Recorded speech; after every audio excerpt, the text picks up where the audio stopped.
Fucking hell, lads, we're back. It's episode 26 of the BritHick with Connor and Aaron. It's been nearly 4 months, and we're back for season 2, I guess is the best way to put it, because the saga was over and I moved house. And and that meant that I had no way to record shit. So it just ended up not happening. Obviously, December was Christmas, so we were both indisposed with family things. And then January, February, March, I was moving house and prepping everything and fixing up the house to a point where I could move the last of my music stuff in. And yeah, so I'm finally in. I am currently sat in my new studio, which is the basement of my house. And yeah, it now means that we can get up and cracking again and chat shit for an hour a week for all of your displeasure. So Connor, how has 2021 treated you so far? Yeah, pretty good, really.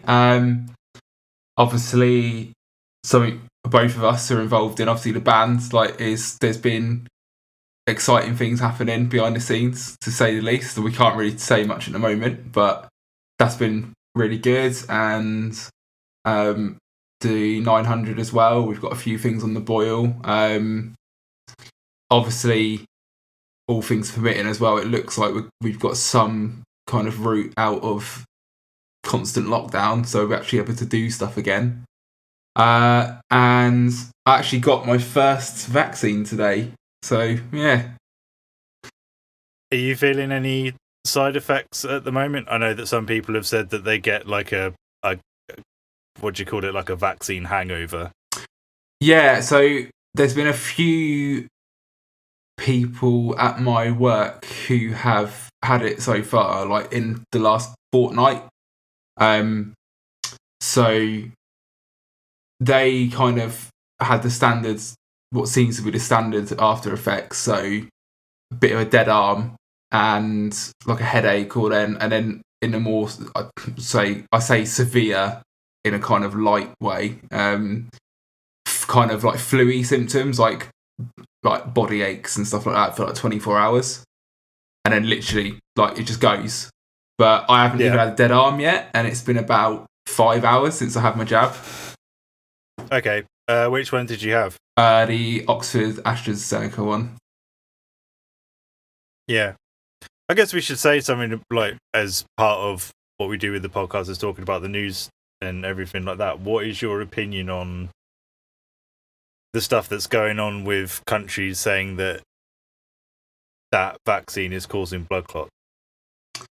To be honest, I just think it's I don't really know how reliable it is. I mean, I can't really... sorry, that was a really clumsy way of saying it. I kind of think it's a mountain out of a molehill when you boil it down to like how many people that's been present in, and in terms of how many people have actually had the vaccine. And then, you know, there's been people making the point of like, you're more likely to get a blood clot from taking birth control, for example, like statistically.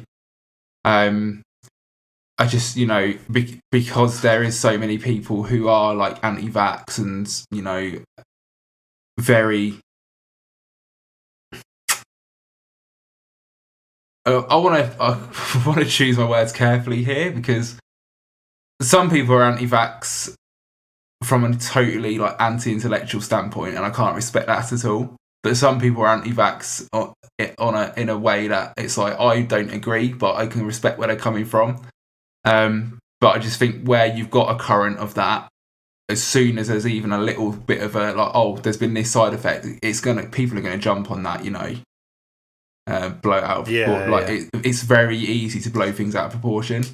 And it's like anything, like nothing, especially in terms of medical procedures and, you know, vaccinations, treatments, nothing's entirely devoid of potential side effects, you know, even like flipping over-the-counter medicines. Yeah, I guess that's one of the things as well, is that like they were saying certain countries have like pulled it and everything. And then you look at the stats and they're kind of very low amounts. And on the flip side as well, I know that this is going to sound really tin foil hat, but the countries that are pulling it are the ones that are also were short of it and asking for it like 2 weeks prior. Yeah. So, I mean, they're saying that they're pulling it, but at the same time, they didn't have any to start with. Yeah. So, again, tinfoil hat firmly on.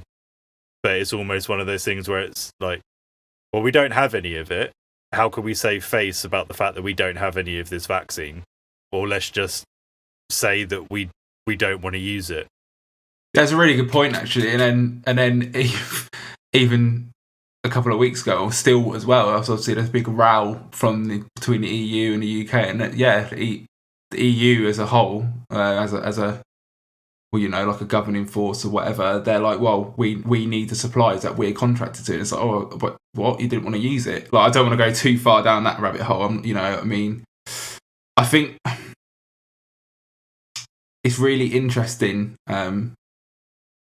The whole how it's playing out at the moment, with, you know, the EU and the UK kind of at loggerheads about the vaccine distribution and whatever.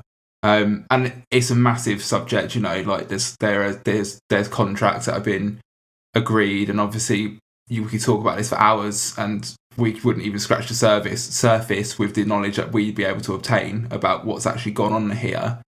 But I think it's really something I've thought, if it was the UK who was saying, and I'm not saying like our government have got clean hands, not at all, but if it was the UK saying, oh, we're potentially going to stop exporting vaccines if we don't get our share, I think everyone who's pro EU would have jumped straight on that. But I've not really heard any.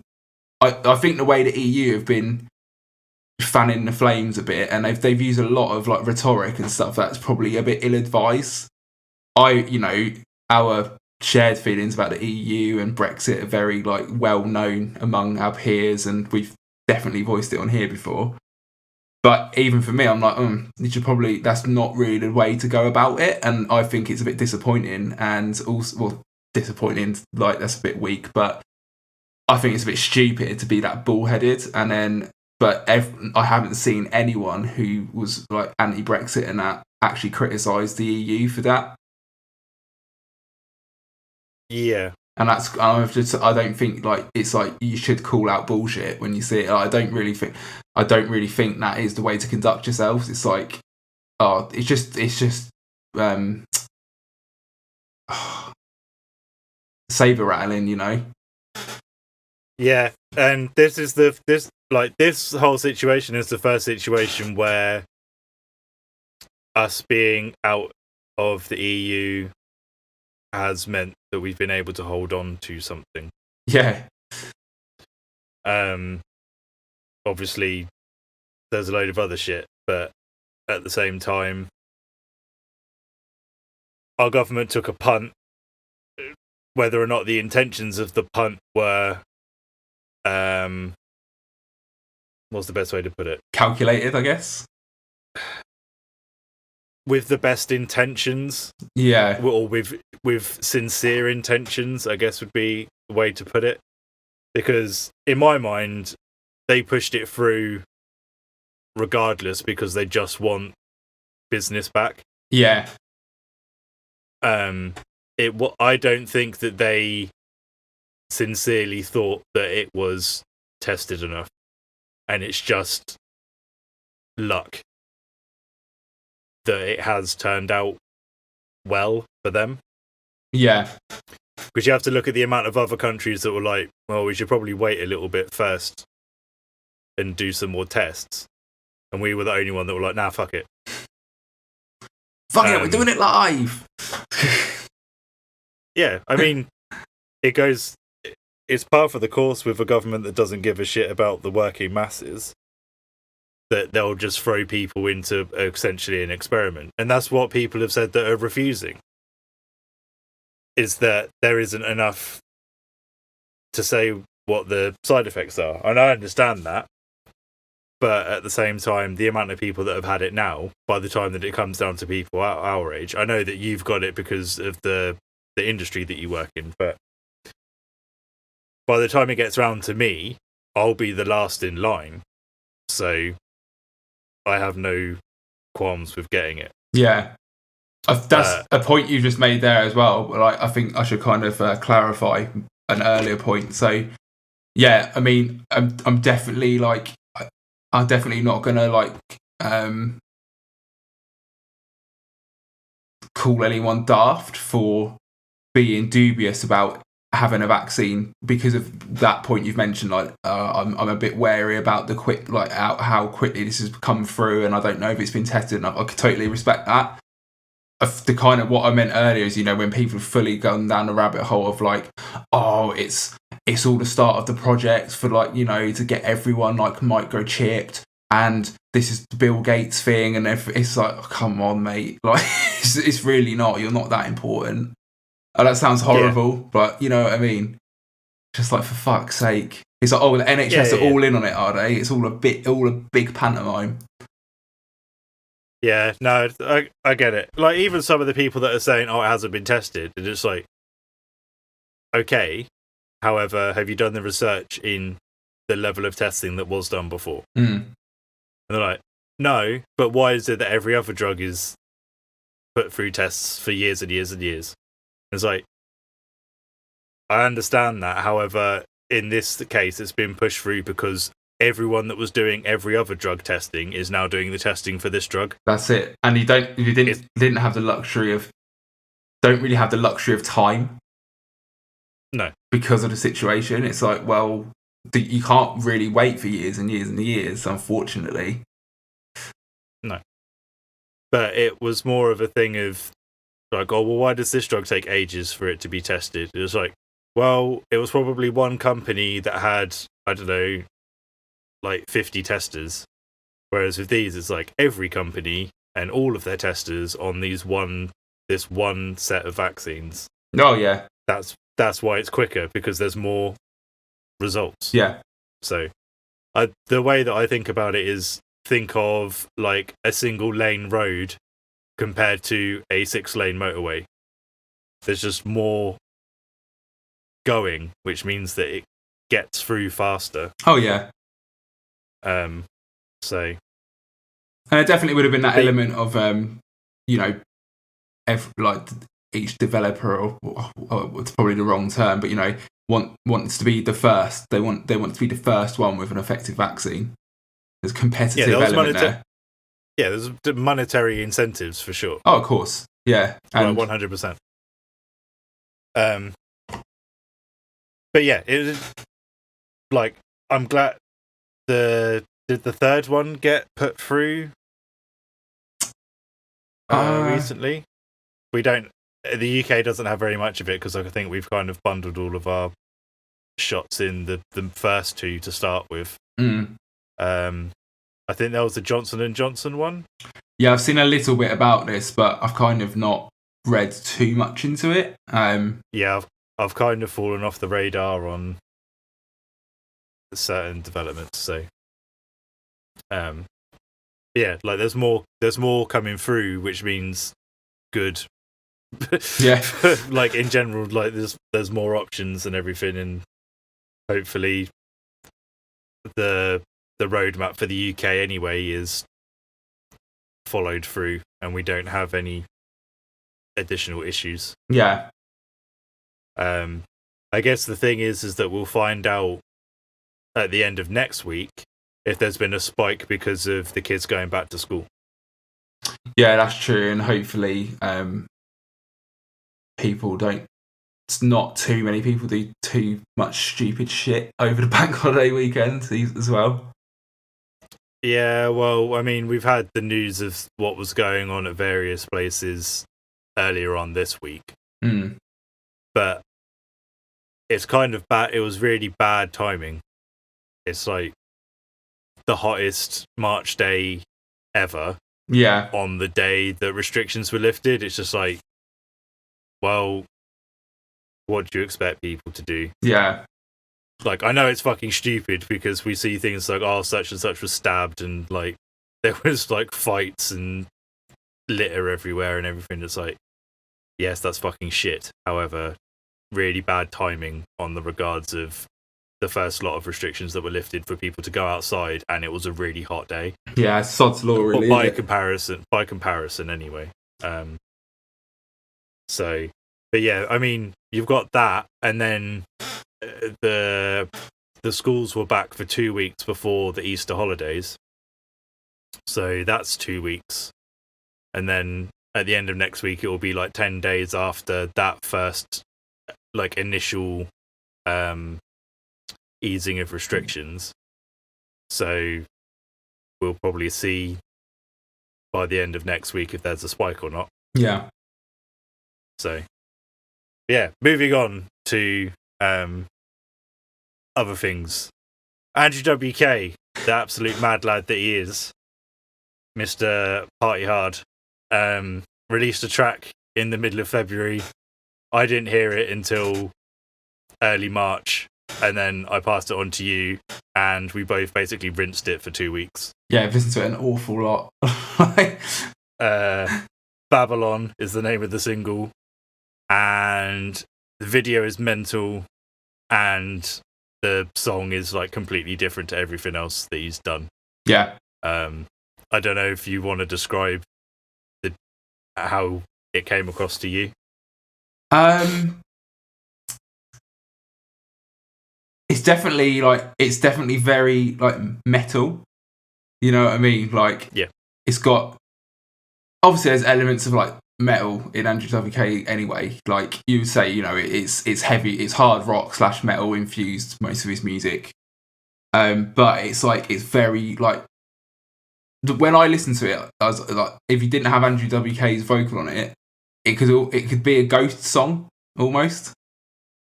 Yeah, for sure. Definitely, like, especially with like the synth elements, and like the chorus is like really like kind of grand sounding, you know. Yeah.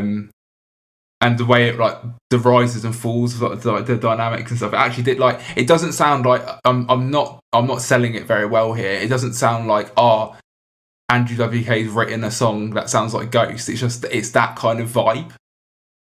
Yeah, so for me, it sounded, it didn't sound like, it reminded me of a band called Turbo Wolf, and I think the reason that I got reminded of that is because Turbo Wolf supported Andrew WK when I saw him. Okay. And it's similar to hard rock metal with synths, but slightly darker sounding, and with like those thick organ chords in choruses and stuff. Yeah. Which is what Babalon has as a song, which is what makes it sound grandiose, as well as his vocals, considering.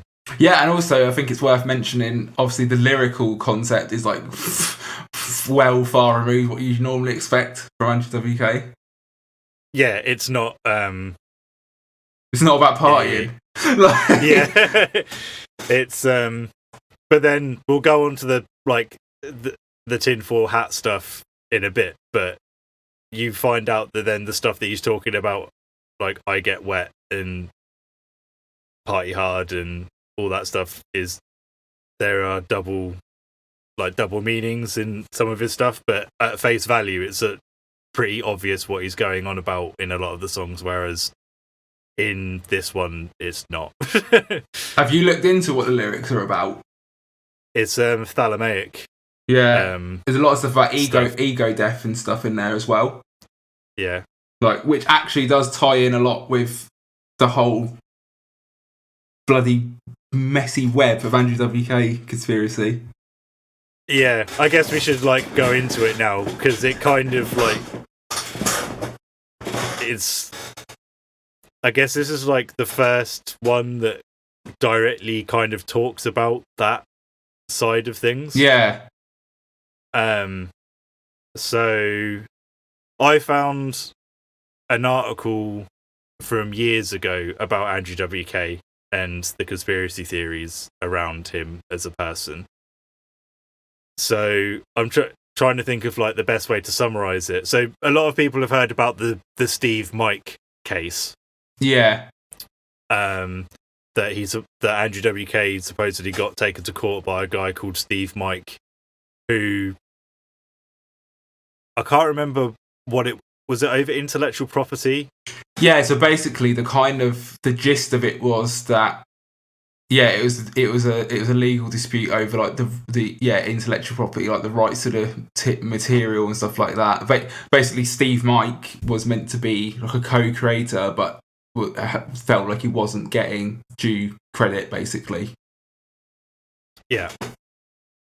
And the precursor to that was that one of so this was in 2004, I think, and one of Andrew WK's websites that got taken over or hacked or something, and then a load of stuff got put up saying this is Steve Mike, but through Andrew WK's like webmaster account, saying I'm not who you think I am, blah blah blah blah, and then they got taken down, I think, and then it kind of all stopped and fell apart, and then there wasn't music coming out. One of the Andrew WK albums came out in Japan only because it couldn't come out in the US because of the legal dispute. And then it was settled. I don't think it was settled out of court, but then everything afterwards has an executive producer credit for Steve Mike on it. But the part of it is that a lot of the people that are involved in the Andrew WK projects aren't involved in anything else. No. And at one point there was, I think they said like 50 plus websites attributed to Andrew WK in various guises, and supposedly the person that was adminning the sites, Christine Williams, I think it was. Yes, yeah. Like, there's quite a strong rumor that that's Andrew WK. That's not a person. There was also the rumor that when Andrew WK first came out, that the music was actually Dave Grohl, and that it was just like a front man that was doing it. But then that kind of like dissipated quite quickly afterwards. However, there's like this really crazy web of like lots of names on credits for the records that don't have anything to do with anything else. So the director for this video, there's nothing else. This is the only credit that they have. Then like some of the companies, the talent agency, I think, was just Andrew WK attributed. Christine Williams, who is the quote at the beginning of the video, is Christine Williams. Yeah. People don't know if that's a real person. I need to find because I sent it to you, didn't I, when I found out the list of stuff. Oh, that massive article. Well, I found the massive article, but it was like just for this video. Oh, yeah. So the credits in the video. So, right, here we go. I won't say who they are, but I'll go through the list. Steve Mike, Michael R.C., Frank Vianti, Mario Dane, RCU Audio International, Christine Williams, Cecil Varden, the Louis Harland Corporation, Bem C. Palmer, Syrian Films Limited, and Syrian Studios have nothing online barring this video, or only have credits to do with Andrew WK. Something seems fishy. And then we've got the credits that are real people. So Ted Young, Howie Weinberg, Herb Maximo, Kyle Loftus are real people, along with Andrew Strasser, and Eric Payne is the live guitarist for the band. So the people that are real are the engineers for the music, the mixing and the mastering are real, and the animation was a real and the editing and the animations were real. Okay. But then all the other credits, so director, the performances direction, the performance direction, project coordination, one of the studios that the music was recorded at is fake. Concept, director, yeah. So there's just loads of names on credits for that song that are there's no online presence for them professionally apart from Andrew WK. Like the when we were talking about it as well, when we were talking about it initially, like, I remember reading stuff like a couple of years ago, and it wasn't all of those details about how far involved it is, but it was kind of the initial thing of like, oh, there's multiple people who are like quote unquote playing Andrew WK kind of thing. But it's fucking mental. Like when you read it all, like if nothing else, even if it's all just like a big ruse, like it's fascinating. Yeah, so the first conspiracy theory that I had heard is that it was kind of like, you know, the Avril Lavigne conspiracy. Yeah. It was kind of like that the original Andrew WK stopped doing it and then someone else took over. Yeah. Like in the mid to late 2000s, which was why the Steve Mike thing happened, because that was supposedly the original Andrew WK was suing like the new Andrew WK. Yeah. And that was like the conspiracy behind it, was that it was a different person. I don't think that that's the case personally. I do think that Andrew WK now does look different to the Andrew WK from like the early videos. Yeah. However, it was 20 years. It's very different time. What's like weird, 20 years. What's weird though is like I think he's been the same person all the way through. I think Andrew WK is Andrew WK. Yeah. But what is mad is like he looks younger now. I think. Yeah. My theory, I think it's almost like a method actor. I think he's got it. Obviously, I think he's always thinking like 4 steps ahead of everyone else in terms of what he's going to do. And I think he's obviously orchestrated this whole mythos, like an urban legend around Andrew WK. And even in terms of like changes in his appearance and stuff, obviously like when Party Hard and stuff come out, he's always been like physically like very fit and stuff. So, and that kind of clumsy way of putting it, you know, because this is not always the case, but that takes a certain kind of discipline.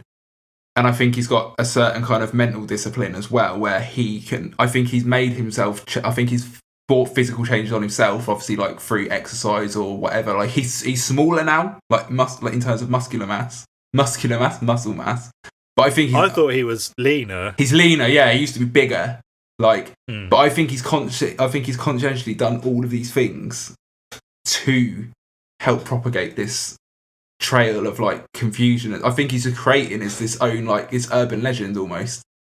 Yeah. And I think that's fucking amazing.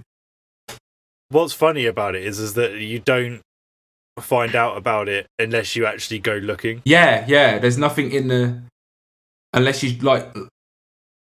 You mentioned briefly some of the lyrics to like the older songs on this, like the songs on the surface is very like upbeat, but some of the lyrics are like, the tone of the lyrics is very kind of sometimes dark and stuff. Let me find that article I was talking about, because there's literally one article that like covers. Yeah, we should link this as well in the episode description, because it's really worth reading. So it's a stereo. It's not small. No, it took me about half an hour to read it all. Yeah. So it's a Stereogum article from 2018. I should say the writer is a guy called Michael Nelson. And then I just want to find some of where he's talking about the lyrics. So this is before Babalon came out. So yeah, I Love New York City was the really odd. Yeah. Like it was just like what like. So I should say as well that like I said to you before that like I thought that the gap in his music was because he was a motivational speaker. Like he was becoming a motivational speaker, and that actually never happened. No, or it did, but he did like 3 or 4, and they were all really fucking weird. Yeah. So I thought that when I looked at it, that it was, he went to go do motivational speaking. I thought, oh yeah, it's that party hard lifestyle. It's like everything can be partying if you think about it that way. Even the most boring shit. Like you go to a business and you're like, hey, I'm Andrew WK. I do the business of partying, blah, blah, blah, blah. Think of mundane shit and make it so it's like this kind of thing, like the mantra to life kind of thing. I keep forgetting how long this fucking article is. So here we go.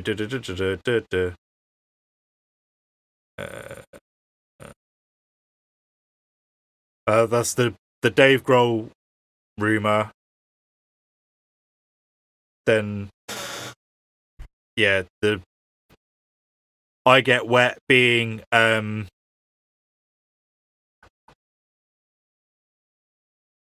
just trying to see.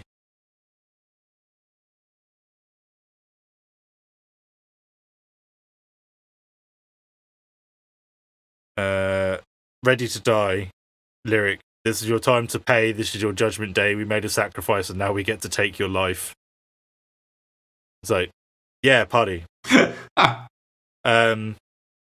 Yeah, so I Get Wet is, or Get Wet is slang for smoke dust. Apparently. Smoking dust, yeah. I'm assuming that's meth dust. Like you trick someone to smoke meth dust is get wet. Yeah. So I Get Wet is yeah. I'm trying to find the one we said about the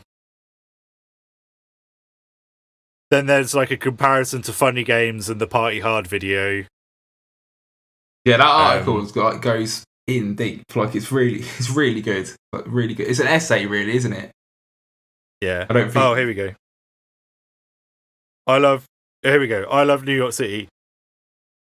I'm just trying to find the. Okay, so first lyrics for I Love New York City. So not that I Love New York City. Yeah. But run them over, run them out, knock your block and terror your town. Broken faces, burning beds. Deal off some for living while dead.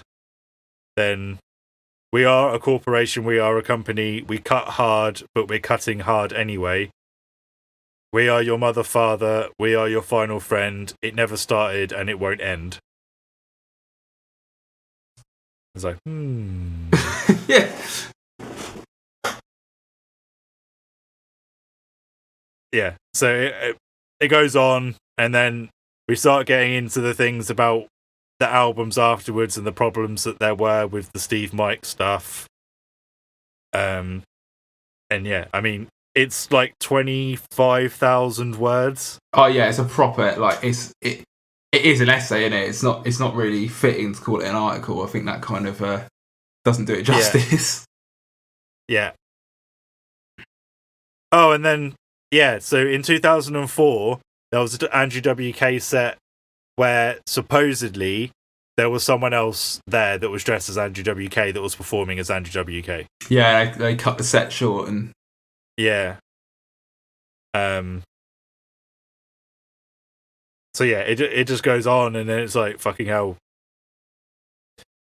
And then if you look at the responses and everything that in there that came from message boards that Andrew WK had at the time. It's always very clever wordplay to not confirm or deny anything. Yeah. So it'll be like, thanks that you were at that show. I was really tired. We decided to cut the show short. But he never says whether or not he was at the show or if it was someone else that was at the show. And so, yeah. And then it was always that quite a similar thing from I Get Wet to the album that came out in 2018 that I can't remember the name of. They're all very similar sounding. Like someone said on the Babalon video, people were like, oh no, you need to check his like album before this one. You can tell that it's going in that direction. I listened to it, I was like, no, it's still all in major, and it's still very like like in that style that is, think of I Get Wet Andrew WK stuff, and it's kind of been that all the way through.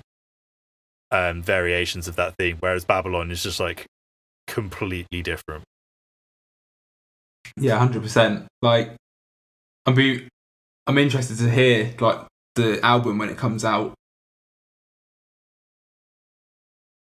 Yeah, so I don't know if there actually is an album or not, or if this was just a single. I think there is an album, but there's no title or anything that I've seen for it. Have you actually, yeah, like worth noting as well. Do you follow him on Instagram? No.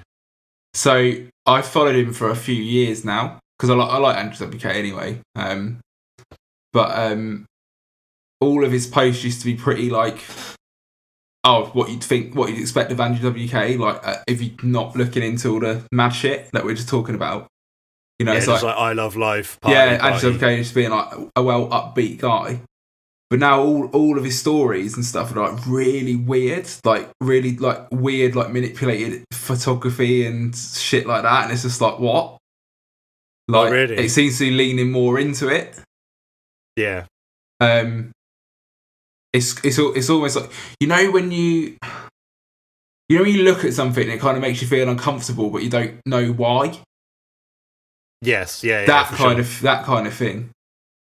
Yeah, like you can't quite recognise it, but you can at the same time. Yeah, and even the photos where you can clearly see what's going on. So there's pictures, and all the photos have obviously been taken by another person. So it'd be him, like there's some that are him, like sat at a dining table in a house, which looks to be empty, and usual kind of attire, like his white t-shirt and like dirty t-shirt and jeans and stuff. But his hair's sort of either wet or something, and just like you can't see his face very well, and it's just it just looks weird and like destitute. It's like that whole image just isn't right. Yeah, it's weird. Is that kind of spanning off of like the Babalon single cover? Yeah, I guess. It's like him in it looks like he's standing in a kitchen or something.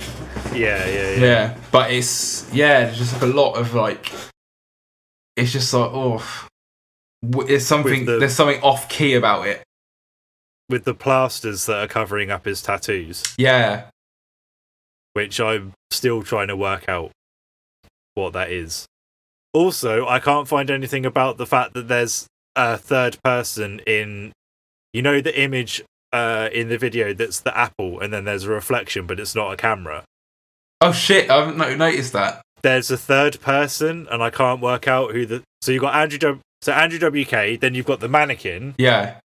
And there's a third person in the middle. Oh, shit. Like waves. And I can't work out who it is. Damn. Like it's a different person. Yeah, I didn't even notice that. That's the only person in the video that isn't Andrew WK or the mannequin. Should also say the mannequin looks like Tommy Wiseau. Yeah, it does. Yeah, it's just like... It's so... I love it. Like, I think it's sick. Like, I don't even care if it is just, it's just like a work of kind of fiction and it's all been pre-planned and stuff. I just think it's wicked. It makes you think, and it's just like, what if it is this? And it's fun as well. I know it sounds all really like evil, like dark, and what we're saying is sinister, but it's that element of like, you don't get that a lot in music anymore because everyone knows everything about everyone because of the internet and social media and stuff. And it's really interesting how he's not this. I guess he kind of is a larger than life character in a way because of like his personality, but it's not. He's not like some weird like over the top kind of fucking dinosaur rock star, you know. But it's like not. You wouldn't expect it, like this kind of level of or this degree of like, oh, is this a rabbit hole we're going down here, or is this a big construct? It's awesome. It is almost like a, without trying to sound like a pretentious about it, like it's almost like being in an improv theatre and you like, am I part of this or what? Or like, what's happening? You know? Yeah, so the similar thing for me is like with wrestling and stuff, like you heard of like the death of kayfabe. Yeah. Because the wrestling firms want them to be as accessible as possible because that's what gets ticket sales. Yeah. So and there's like podcasts and like signing sessions and blah blah blah blah, and it's in particular it's really difficult for heels to be heels. Like, how are you meant to be an asshole and like portray a character that you don't technically believe in on a podcast or in front of people? I remember Chris Jericho saying something that he was in an elevator, and he, at the time, because he's been a heel and a babyface, and at this point he was a heel, and he was at a convention or something, and he was going down the lift, and it was like a dad and his kid was like starstruck, and I think the kid either said to him or like said to the dad, and the dad said it was like, I can't remember, it was either can I get your autograph or can I get a photo with you? And Chris Jericho was like, no, why would I want to have a photo with you? Like trying to keep the kayfabe real, but in a podcast afterwards, it's like I felt like shit for days afterwards because I made that kid like really sad. Yeah. And like he doesn't want to do that. But on the flip side of that, I sent you that thing today of MJF. So he's the leader. He was the guy that was talking to start with that had the scarf and the suit. Yeah. He is 100% kayfabe all the time. Wow, okay. Like you can't find anything online of him breaking kayfabe. Yeah. Ever. So you can't find anything about him not being the character that he plays. Yeah. Fair play. Like podcasts, it's him as that character. Like conventions, signing sessions, fucking everything is him being a grade A pretentious asshole, thinking that he's better than everyone else. Yeah. And he's the only person I can think of in modern wrestling that still has that going on. That is like I think you have to respect that level of like dedication to like whatever craft you're in. Yeah. Like, I mean, even when he like was in AEW to start with, he was kind of a face, but even at the same time, what he was saying was heel stuff. It's just that the people that he was affiliated with were faces. Yeah. And then he ended up turning on them, and by him turning on the first group of people, he allied with Chris Jericho's faction, and then he turned on Chris Jericho's faction. And by turning on Chris Jericho's faction have turned from heels to faces. Right. So Chris Jericho's faction are now faces, and MJS faction are the heels. But it's one of those weird things where that's worked in a really organic way. Because the Inner Circle, which was Chris Jericho's faction, were heels for like a year. And then over like a 3-month period, it's gradually turned because of the stuff that was going on with MJF. And now they're the faces and MJS faction are heels. but yeah, like he's the only one I can think of where he plays, I guess, what could be considered an outlandish character. Yeah. And I can't find anything about him as a character that isn't that character, basically. Yeah, 100%. So there's some people that are kind of like more like who they are. Yeah. But that's just who they are kind of thing. It's not a character, whereas MJF is just this over the top, meant to be from money, thinks he's his tagline is the salt of the earth. Right.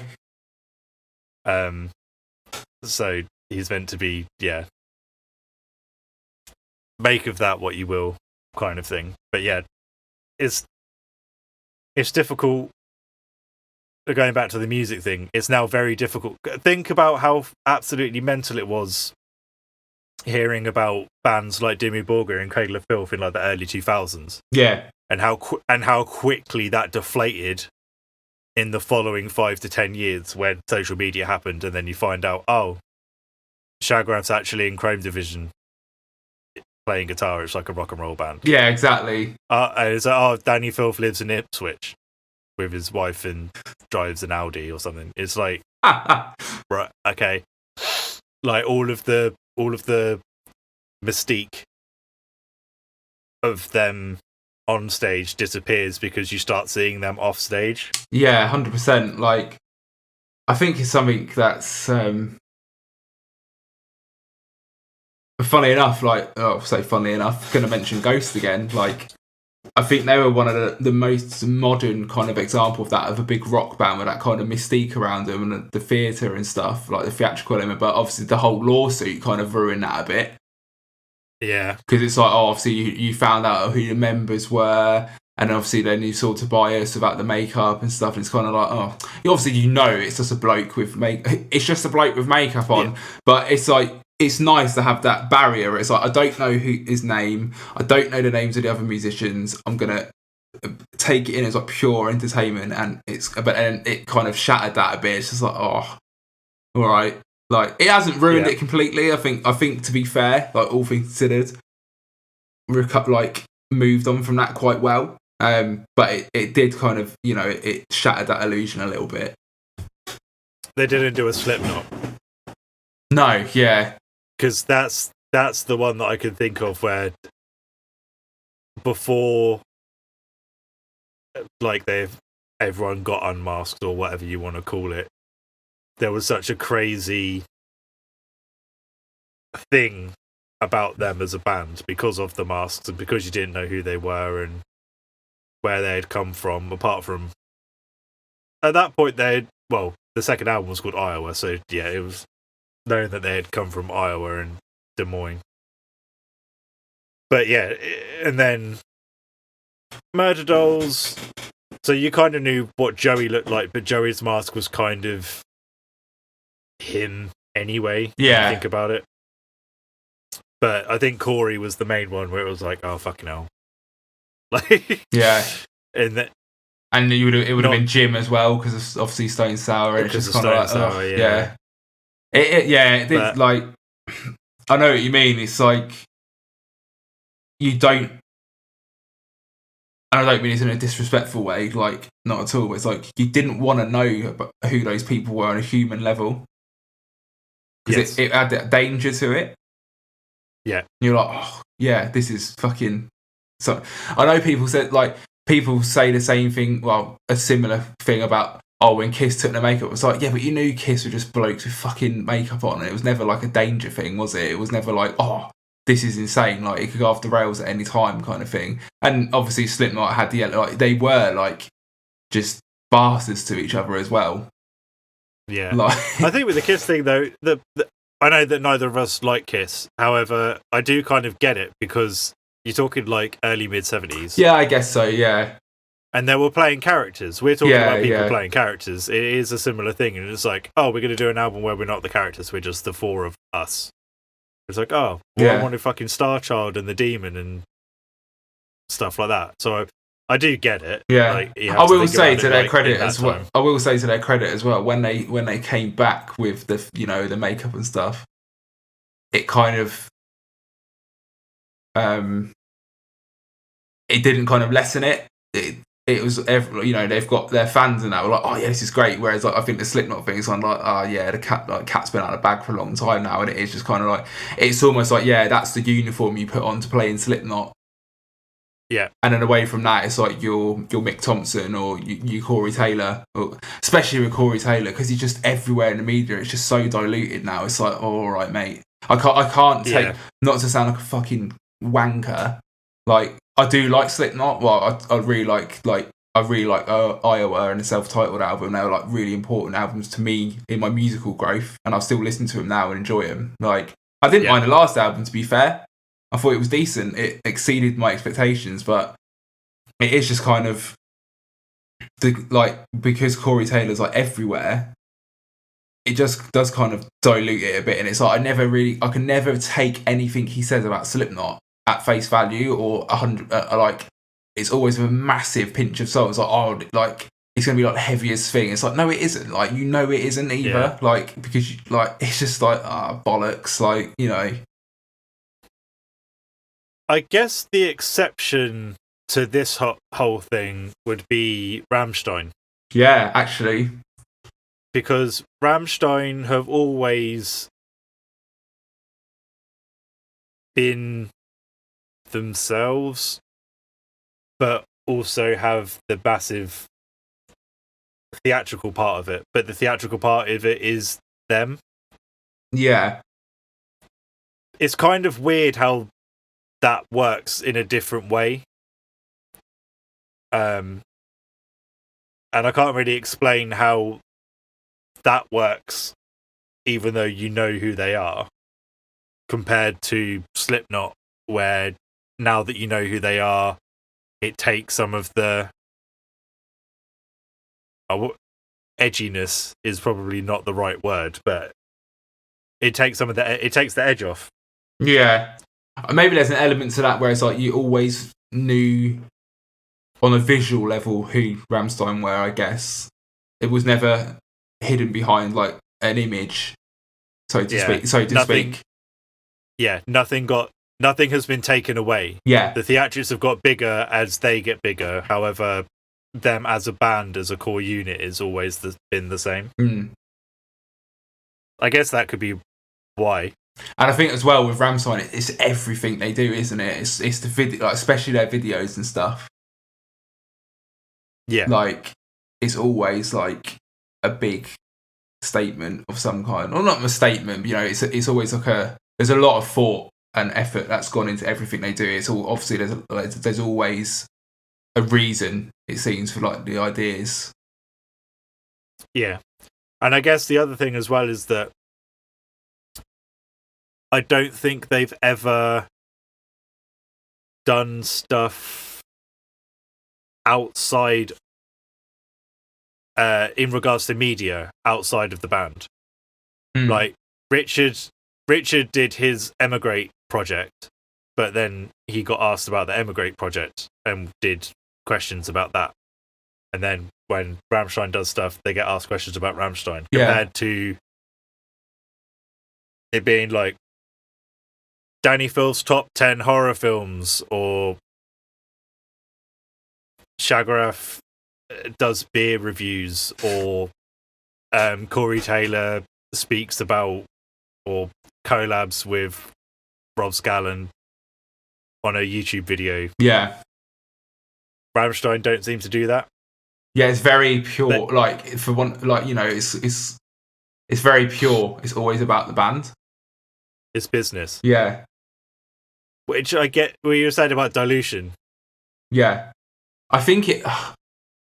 Again, I'm going to sound like a fucker to some people for saying it, but I think, yeah, when you do all this, I understand, obviously, especially in this day and age, like, to sustain a living as a musician, even like, these big bands, like, you have to be present and you have to be involved in things, and your name has to be out there and stuff. But it is when it's just it. For me, there's an extent where it's like there's a line it's crossing. It's like it cheapens the art.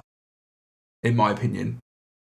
Yeah. It's just like, oh, this is just for the sake of it. It's like, are you doing this as a vehicle for the music to be promoted, or is your music a vehicle for your name to be promoted? And then to do all this other stuff. Like, it's a bit of a hot potato, that one, but that's my opinion. Yeah, I mean, I guess one of the ones that you could say about stuff like that is Garl. Yeah. Because Garl has tried so hard to just be like, he just wants to be left alone. Yeah. But because he wants to be left alone, he gets hounded. Yeah. And obviously there is a mystique around the fact that he was doing Gorgoroth, and then he did Godseed, and then he was doing Wardruna. He came out as gay. There was some charges against him about him. I can't remember if it was him kidnapping or holding someone hostage. Yeah, I think he held a journalist hostage. They were snooping around near his house, and he held him hostage. Yeah. And I think he cut him a little bit, kind of bled him a bit, which is a bit mental. And ironically, that adds to your mystique, so people are going to definitely be interested. Yeah, and then whether or not it was intentional, I genuinely don't think it was, but the whole him answering Satan to every question. Yeah. And I can't remember what was the documentary? I don't know, because it's not Until the Light Takes Us, which is that really popular one. It's not that. No, it's not. I've watched that. Fuck, I can't remember what one. Anyway, the reason he did it was because he was getting pissed off with the journalists' questions. Yeah, he thought they were uninspired and they were just pandering to that kind of response. So he didn't give a shit, and that he just answered every question with Satan because the questions weren't something that he wanted to answer. Yeah, and obviously it gets memed the fuck out of now. Which wasn't it. I think he just wanted it to be so that it was unusable. Yeah, of course. Because there was another one, and I think it was specifically with Garl, where two journalists spoke to him and they got on with him, and they said he invited them to where he lived and stuff, and he showed them his artwork and stuff. Okay. And he was like, I don't... This was before any of it got put up for public display. I think it's been up for public display once or twice now, but it was just literally a room full of canvases. Yeah. And he was like, yeah, I paint. He's like, has anyone seen these? He's like, no. Wow. I just paint.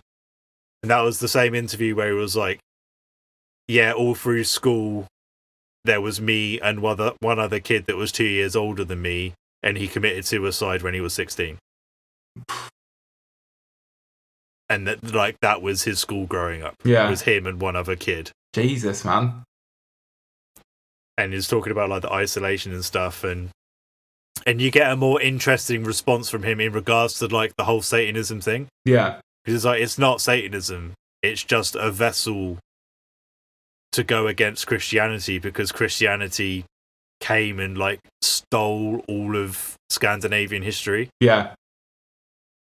And that was the way he was like, it's not Satanism, it's not Satanism, it's not a thing.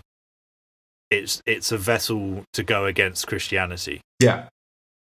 Because in their mind, or his mind, and the mind of a lot of people in Scandinavia in regards to paganism and stuff, is that Christianity invaded their entire culture and destroyed it. So they're looking for something to go against it, and the easiest thing to piss off a Christian is to talk about the Antichrist. Yeah, of course. Or whatever, however you want to describe it. So, and that goes to the same thing. I remember when I first got into black metal, and I was hanging around with a lot of people that were into punk music and stuff. I don't understand it. What, why are they always talking about Satan? Blah blah blah blah. And it's it's just Scandinavian punk music. British punk music was against the government. Yeah. Scandinavian punk music was against religion. Yeah. It was a bunch of kids. And that's what people forget, is that a lot of them were in their teens. Yeah. When the shit that people think about in like the early 90s was happening, they were in their teens or early 20s. Like, Euronymous, when he died, was like 2-3 years older than anyone else. And I think he got killed when he was 24. The first Emperor album came out when Ishan was either 14 or 16. I can't remember which. Yeah, it's crazy. So, they're like, oh, it's part of this big thing, and they're all really well thought out, and they're like lifelong devil worshippers, blah, blah, blah, blah. It's like, they were kids. They're rebelling against the main thing that concerns them at that point in time, which for them was religion. And they found a group of like-minded people. Yeah. But even the music isn't that dissimilar to punk. No, it's not, is it? Because it's a group of people that are learning to use their instruments. Yeah, 100%. Obviously, like, it's kind of black metal as a genre has kind of got offshoots into, you know, it's you've got subgenres and different kind of manifestations of that. Like, you know, you've got the very like kind of orchestrated stuff and whatever. But yeah, at its essence, it is raw music. It is like punk music. Especially like you listen to old Dark Throne and stuff like that, or any Dark Throne really, apart from the first album where they're like a death metal band. It's just punk music. I don't mean that in a dismissive way. It's just like, what is it? It's, you listen to a lot of classic black metal. It's basically Discharge with more treble and nastier vocals. Yeah. and the thing is as well is that like you say that to punks and they dismiss it, and you say it to metalheads and they dismiss it as well. And it's like, no, it's literally, what was it called? 3 Chords and the Truth. Yeah. It's just, yeah. It's pretty similar. So, I mean, yeah, obviously not Norwegian, but like Hellhammer was like that. Like early Bathory was like that. They were Swedish. Yes, they were Swedish. Then, yeah, first Mayhem album, Dark Throne album. Like, it's, yeah. Even on the more symphonic side of stuff, like, it's still in that vein, but then it diverged quite quickly. So you're talking Satyricon was later on, so was Dimmu Borgir, and Emperor was kind of that time. And like, yeah, like Immortal was kind of in the early 90s as well, when you think about it. Immortal's like a bit of a weird one because their main influences don't translate into the music at all. No. Like when you hear about like Abath talking about his main influences, it's like, how did your influences end up being in your music? I don't understand. Like, I remember another one that was like that was Paul Allender when he was still in Cradle of Filth. And this was when Amphetamine came out. I was like, what are your main influences? It was like, Iron Maiden and the Sex Pistols. And I was like, I can't hear that at all. And then Thornography came out. I was like, now I can hear it, and I really don't like it. So yeah, it's one of those, I don't know. Sometimes when you hear the influences for things, it doesn't translate into the actual end product at all. Yeah. Yeah, that was like a random tangent for that stuff. And I can't remember how we actually got onto this line of conversation beforehand. We're just talking, it was about that whole, how there's not really that mysticism around musicians now. Yeah. The mystique, I should say, not mysticism. Because you're privy to all the information about everyone, you know. The only other example, I won't go off on I won't actually go into it properly. We've addressed it in another episode, and also because of the nature of it, I don't really want to talk about it too much again. Was the one notable act that I mentioned before that did have a mystique around them, and no one really knew anything about them, was Crystal Castles, and then obviously it all came out. It was actually like a really horrible scenario going on. So yeah. Oh yeah, that's reminded me. Like, Sleep Party People is kind of like that. Like, everyone knows that it's one person, but live it's like a load of people. Right. But okay. because they wear rabbit masks, so no one knows who the main person is.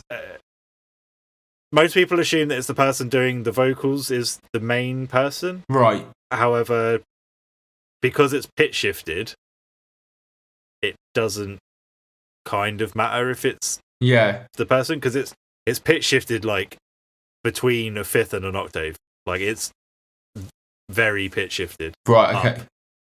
I'd absolutely love it if it was none of them and it was someone just like, oh, can you just go and play my music live for me, please? Yeah, I mean, because I can't be asked.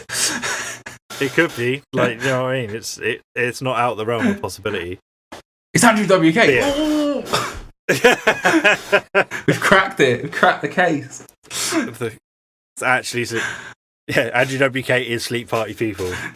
That's why it's got party in it. Then, when he's awake is Andrew WK. When he's asleep, it's Sleep Party People.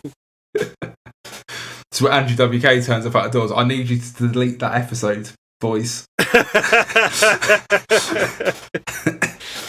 Just get a cease and desist through the door. From Steve Mike. I know your game. Fucking hell, like, I'm trying to think of like other things that have happened in the last 3 months. Obviously there's been a lot, but it's because it's been so long since the last episode. Like, I think the last episode that we did was before the American presidential election. Yeah, it was, because it hadn't actually happened, I don't think. Yeah, so we have it talking about like John Schaffer from Iced Earth. Fucking hell. Getting caught red-handed with a photo of him storming the White House. Nutter. To protect our country. Or I say our country, to protect his country. What a mad lad. I mean, a lot of people were like, he's probably that way. Definitely a Trump supporter. This is the thing as well, like, not to turn the episode into something else completely, but yeah, I mean, we both love metal and heavy music and stuff, but when people are shocked to find out like people in metal like are very like conservative or like right leaning, it's like, is it a shock though? Like, yeah, this is the thing. Is it a shock? I don't know if I said it on a previous episode or if I've just said it to you like in passing, but holy fuck, I'd wish that I was like into a hobby that wasn't like the majority of them weren't bigots. Yeah, I think I definitely remember that conversation. Because this goes when we were saying about the John Schaffer stuff. This goes into when we were saying about art versus artist. I'm finding myself more and more uncomfortable watching certain YouTube channels of stuff that I like, because I know that the people that are doing the channel are, I guess the best way to put it, American flag with the blue line through it. Oh, yeah. And it's like, I know that the stuff that you do, I enjoy. However, why is it that almost all the people that do that kind of stuff are that? Them boots ain't gonna lick themselves, mate. Yeah, it's disappointing, isn't it? It's just like, I mean, I'm just glad Pat O'Brien just went mad and burnt his house down. Wasn't anything. Yeah. Just did a bit of robbery. That's fine.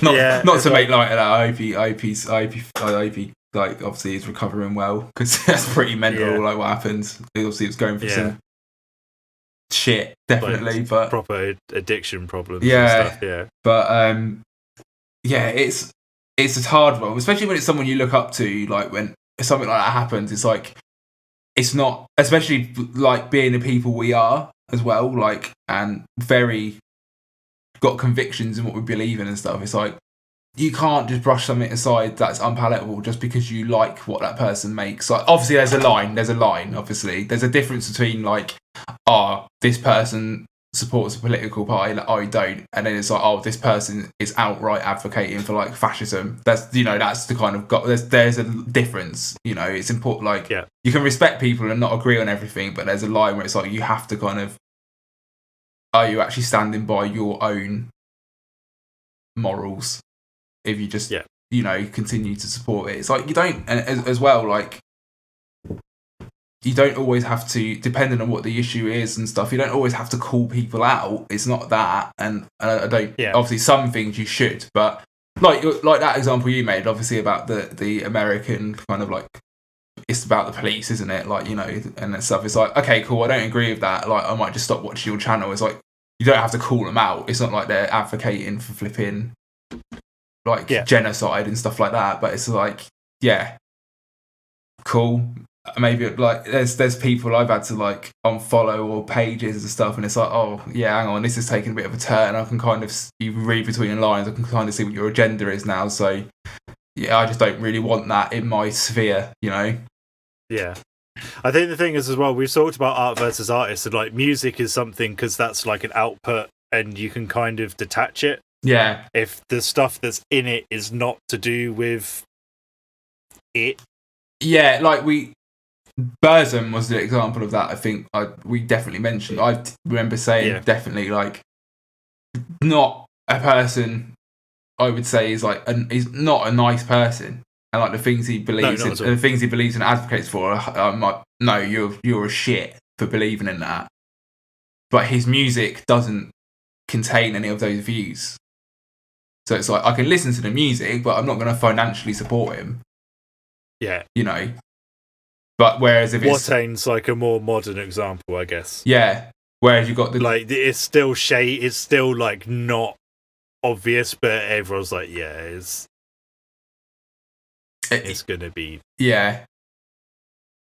But it's one of those things where it's like, I do see a lot of people as well as like, don't support any bands that have members that are associated with right-leaning things. And it's like, if it's actually that they're part of a Nazi group or like a National Social group, okay, fair enough. But if it's like, don't support that band, their bassist is a Tory. Yeah, exactly. It's like, okay.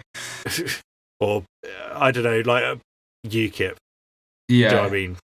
For a more extreme example. However, if it was like, their guitarist is in National Front, it's like, yes, okay, like that's bad. Yeah, exactly. That's very shit. Like, you can't be. Yeah, that's it. And it's something we've addressed a few times and mentioned in various episodes because of various subjects. It's like, I think it's important to engage with people that you don't just always see eye to eye with to a degree, because you can't just live in a bubble. No. And that's the thing as well, is that like, what's it called? It's a parasocial relationship where if you're watching something that someone's putting out, but they have no knowledge of you, it's a very one-way thing. Yeah. So you, as a viewer, do not know whether or not that person that might have a view that disagrees with yours, how they would react if you went to them and said, I disagree with X, Y, and Z, let's have a discussion about it. Yeah. I mean, I see it like, it's funny actually, because I saw something earlier on, someone shared something on Instagram, someone I know, kind of, not in our peer group or anything at all. He's older than us and everything. Yeah. And he's some views he has, I'm like, I don't agree with that. But I know the thing is, I know he's a good person. Like, he's a decent person. Like, he's got, for example, like, obviously I'm not going to bloody name names and stuff, but he's got like 2 two sons, and I think Yeah. the way he raises his sons, I think, is very commendable. Like, he's like, and some people might be like, oh no, like, but like he trains like I know he raised his sons to be very respectful of everyone, but also conversely, he's raising them in a very traditional, what you would see as a traditional kind of into male role. Like, he wants them to be able to defend themselves. Like, he does martial arts himself, and they're training in martial arts and stuff like that. But when they're on their school holidays, they help. Like, he's self-employed, he's got his own business. They help him work and stuff like that, and they get money for it. He's like, he wants them to learn that you get money from working and putting effort in and stuff. And I think that's very good. But not to make a sweeping generalization, you often find a lot of the time, obviously, people who are into like martial arts and that kind of thing, or like into like are kind of macho blokes, views on like gender and stuff can be very like but he put something up earlier and he's like, it's shared something, and it was like, it's like you need men to be more masculine and women to be more feminine, and not like you don't want androgyny. And it's something that he'd shared from another page, and I was like, oh, I'd love to actually like message about it and be like, but what do you think that actually means? Like, do you not think women should be as independent and strong as men are? And do you not think empathy is like traditionally seen as a female trait? Do you not think that's something everyone should have? Like, and actually have a discussion about it, but it's like, it's very hard to do that over text because things get misconstrued. It's easy to be behind the screen and be like, well, I'm just going to go in. But yeah, I'd love to actually discuss it. It's like, okay, I can understand, I can see why you come at it like this, you know, but not to go off on a tangent thing, but that's a bit different because I kind of know the person, you know, whereas if you see someone that you don't know at all online, you'd be like, oh, you're a fucker, like, you know, for putting that on. But it's different and that's the difference between knowing someone a bit. It's like, yeah, I don't agree with everything you put up, but cool. Like, you know, it's not like, and that's the thing, like, it's not making a jump where he's going, he hasn't been like, some people will make a jump there and be like, oh, well, okay, so that must mean you hate transgender people. It's like, he hasn't said that. Like, yeah. You know, it's like, definitely feel free to disagree, but you shouldn't put words in people's mouths, I guess, is what I'm trying to say. Yeah. Like, he's saying about androgyny, so that's more like a gender fluid thing, or an androgyny in general for male and female people.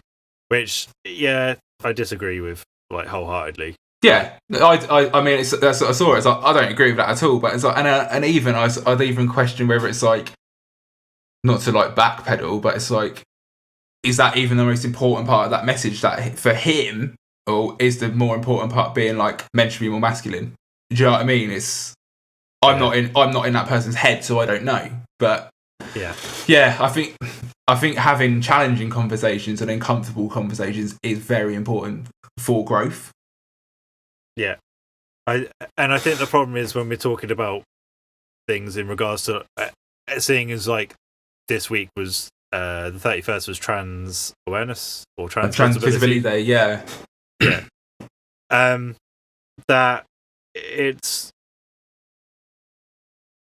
a real, I want to say a shame, but it's not. It's fucking bollocks that every time that you try and speak to someone about transgender or gender fluid, that the first thing that a lot of people will go, where does it end?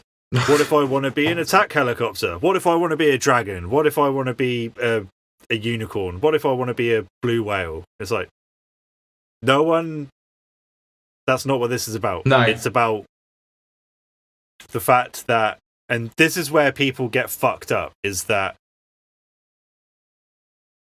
your biological sex is not your gender identity.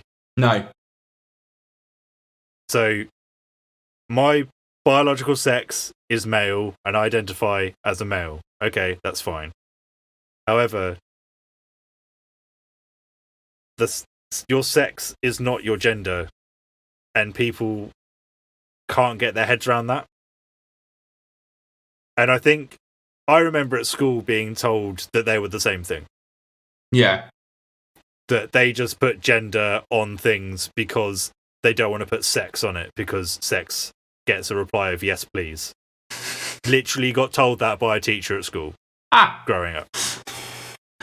And they genuinely thought that they were interchangeable, that gender and sex were the same thing. And it's not. And without getting too technical, because you don't just have two sexes either, because there are various other things. But let's talk about the two predominant ones, being XY and XX. So XY is male and XX is female, is your biological sexes. I know that there are other ones, but we'll just stick with those two. Like, fine, those are your biological sexes. Gender is a spectrum, going from one end of being masculine and the other end being feminine. And we both identify as men, so we're at the masculine end. People that we know that identify as women are at the female end. Gender fluid people go between, between masc and femme. They go between it. Some people will potentially be in the middle, which is like full androgyny, whatever. Like, people can feel more masculine or more feminine. That's how it works. Yeah. Or they go between them. And then transgender is the sex that they were at birth, female, for example, but they identify on the masculine side, or the other way round. They were identified male at birth, but they identify on the female side. I mean, I've just explained it in like less than 5 minutes. But people just have real trouble just doing the separation of biological sex and gender.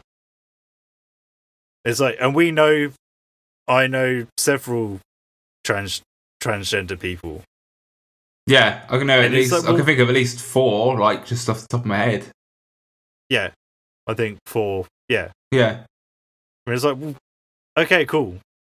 Like, I think the majority of transgender people that I know now have transitioned whilst I've known them. Yeah, and that's the thing. It's like I don't like, and this is the thing, isn't it? It's like they're. I'm trying to say this in the right way, because I mean it in a good way. It's like, I don't look at those people any differently. Like, I mean, I look at them in their identity that they want to be known as, but they're still that person that I'm friends with, and that it's like, it hasn't made me go, oh, do I have to think differently about them now? It's like, no, it's made me more like, one thing I've tried to be more conscious of, and I'll hold my hands up and be like, I didn't really realise I didn't kind of give much thought to like the importance of like using people's chosen pronouns and stuff. And I don't mean it in a way where, and you'll know this, like, I've never been maliciously like saying like, oh, that doesn't matter. Like, I just, until people it's like, you really do think about it, go, oh, actually, like, if you're not doing that, you're basically denying someone their choice of like their identity, and that's awful. Yeah. Like, and I've been actively trying to be more like aware of like what's correct here, and like I've spoken to people that I think we're both like, obviously the people we both know.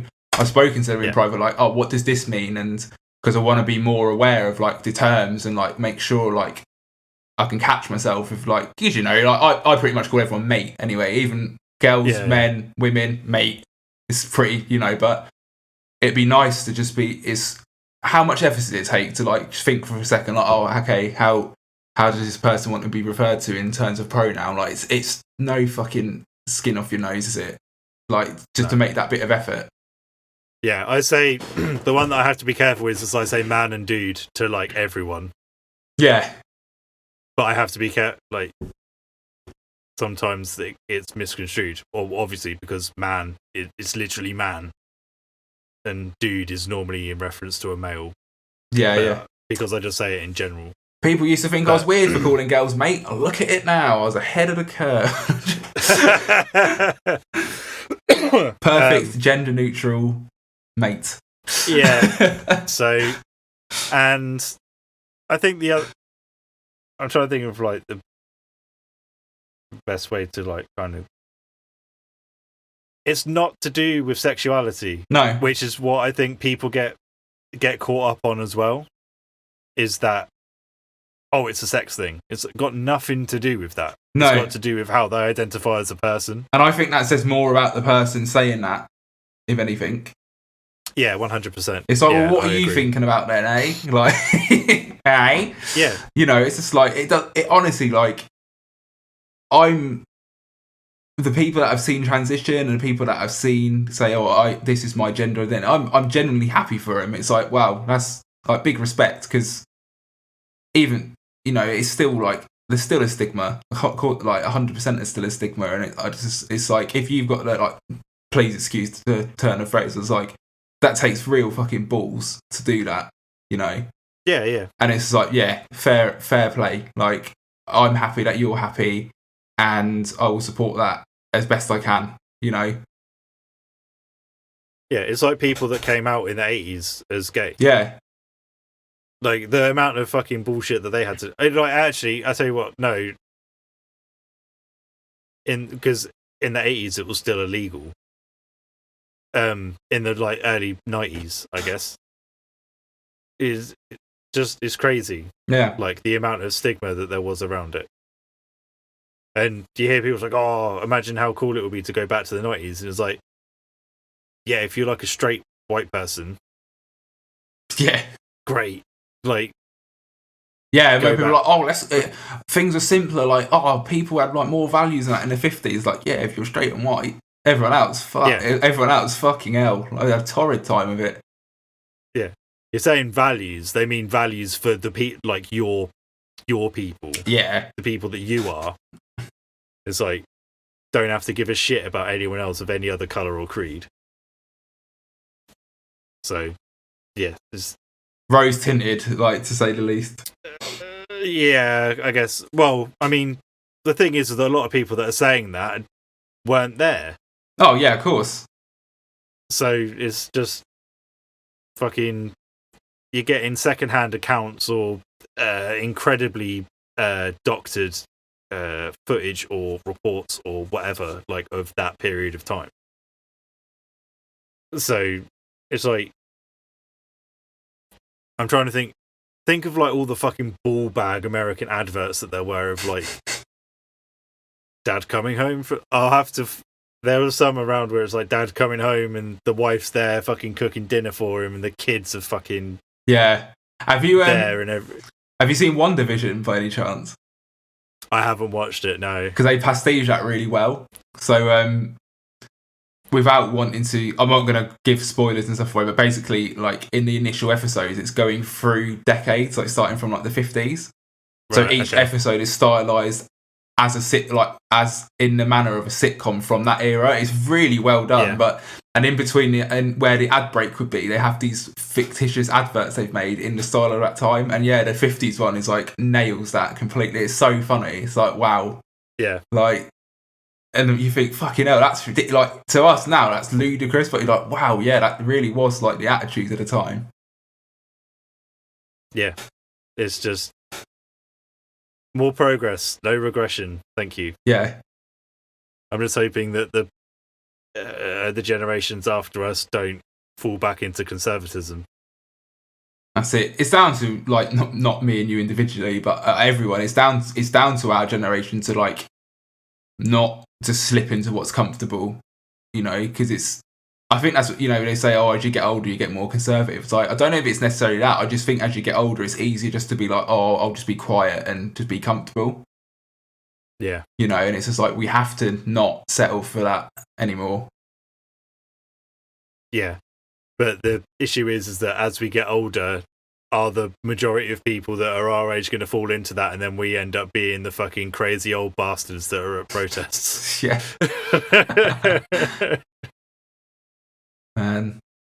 But yeah, it's just a lot of food for thought, I guess. But I guess the way to sum it up, like things are definitely better, but there's still a lot of work to be done. Like 100%. There always is. Yeah, and that doesn't And that doesn't mean that it's going to go into some fucking crazy ass backwards system of things where like there's no rules or anything. Yeah, there's no government, because some people seem to think it's like, oh yeah, all that they want is anarchy. It's like, no, that's not what it is. It's just want people to be treated fairly. Thanks. Not like nicely, that'll do me. Yeah.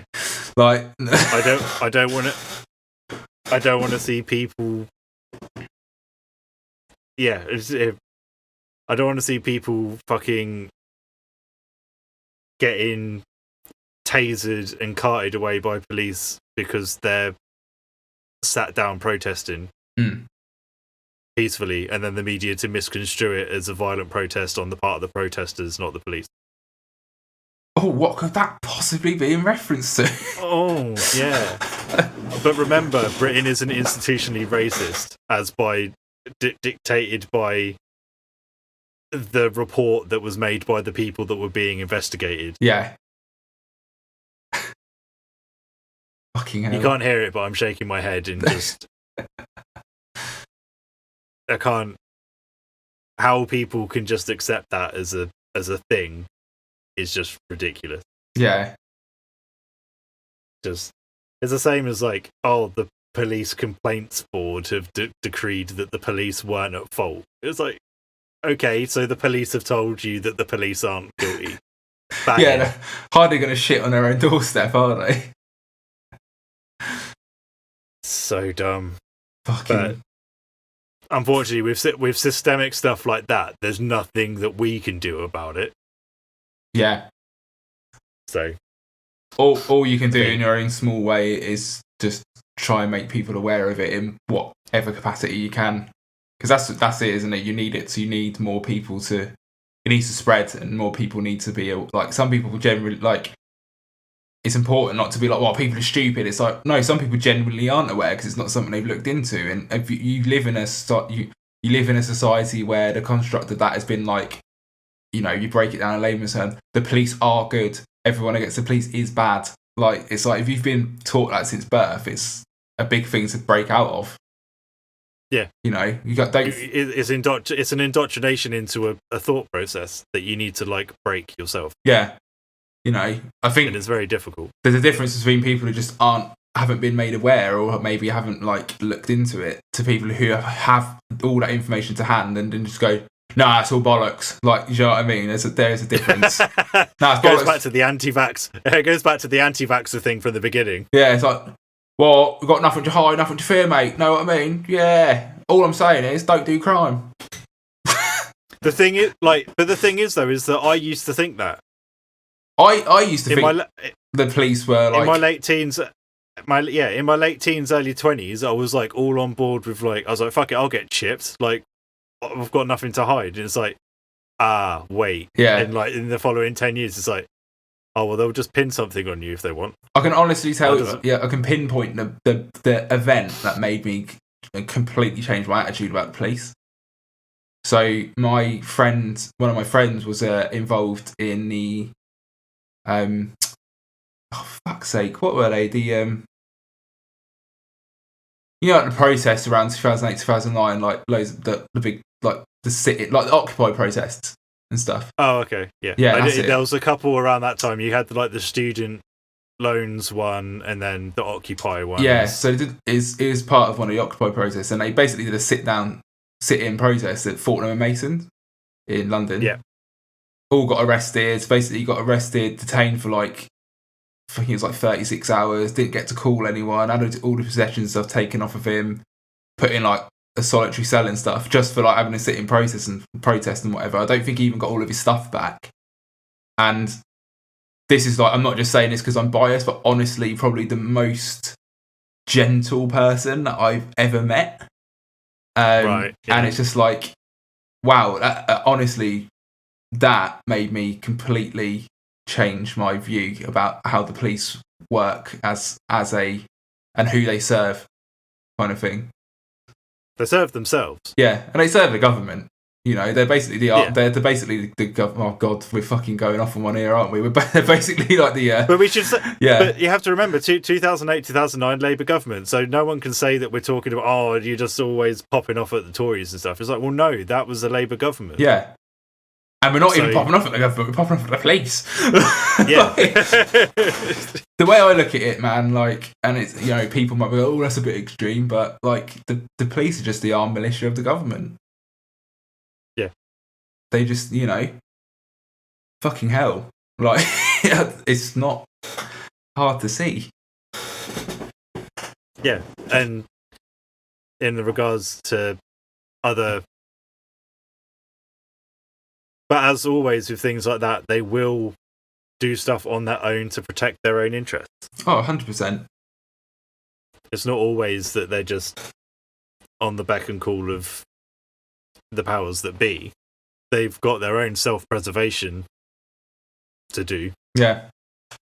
But yeah, on that ridiculous note of... So we've gone from Andrew WK to the police are corrupt.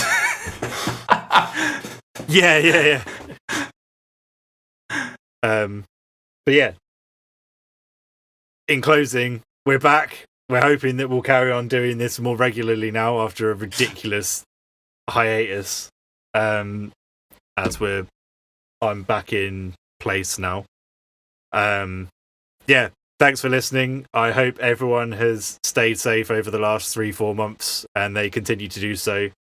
And let's have a good summer, hopefully. Big pints, please. Big pints, wherever you all are. And we will hopefully see you next week. Or you will hear from us next week, hopefully. Thank you very much. Cheers. See ya.